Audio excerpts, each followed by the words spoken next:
রাধে রাধে সবাইকে। বুদ্ধ পূর্ণিমার অনেক অনেক শুভেচ্ছা। বুদ্ধ পূর্ণিমা উপলক্ষে আজকে বাড়িতে সত্যনারায়ণ পুজো ছিল। আর গোপুসোনা আসার পর থেকে এটাই আমাদের প্রথম সত্যনারায়ণ পুজো। তো প্রথমেই সকালে সমস্ত পুজোর জোগাড় হচ্ছিল। আমি একে একে গোপুসোনা, ননীসোনা সবাইকে সুন্দর করে পোশাক পরিয়ে সাজিয়ে দিয়েছি।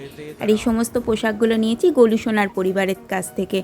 এরম সুন্দর পোশাক তোমরাও যদি তোমাদের সোনাদের পরাতে চাও কন্ট্যাক্ট করতে পারো। খুব সুন্দর পোশাক বানায় দিদি। তারপরে আস্তে আস্তে সব জোগাড় হয়ে গেছে, ব্রাহ্মণও এসে গেছে, পুজো শুরু হয়ে গেছে আমাদের। সিন্নির জোগাড় করা হয়েছিল। সত্যনারায়ণ পুজোয় যা যা নিয়ম হয়, ব্রতকথা পাঠ করার পরে এবার হোমের প্রস্তুতি হচ্ছে। ব্রাহ্মণ আমাদের হোমের অগ্নি প্রজ্বলন করছিল। সবাই আমরা আজকে বাড়িতেই ছিলাম। তোমরাও সবাই পুজো দর্শন করো। জানি বুদ্ধ পূর্ণিমা সবার বাড়িতেই কিছু না কিছু পুজো হয়। আজকে ফুলদোল ছিল, চন্দনযাত্রা তো চলছেই। তোমাদের সবার যাদের বাড়িতে কৃষ্ণের যে কোনো অবতার পুজো করো, অবশ্যই চন্দনযাত্রার সময় চন্দন লেপন করবে। চন্দনযাত্রা খুবই শুভ। চন্দনযাত্রা প্রত্যেকের পালন করা উচিত।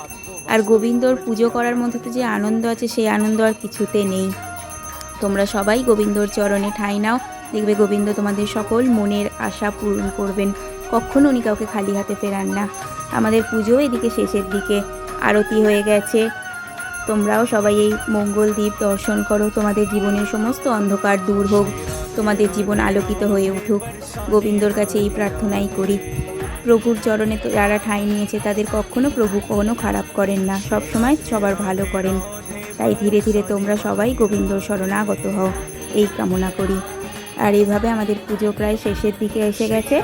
এরপর আমরা সবাই মিলে প্রসাদ ভাগ করে খেয়ে গোবিন্দরকে ভালো করে প্রণাম করে নিজের মনের সমস্ত আশা বাসনা সমস্ত কিছু তার চরণে নিবেদন করে আমরা সবাই সিন্নি প্রসাদ গ্রহণ করেছিলাম।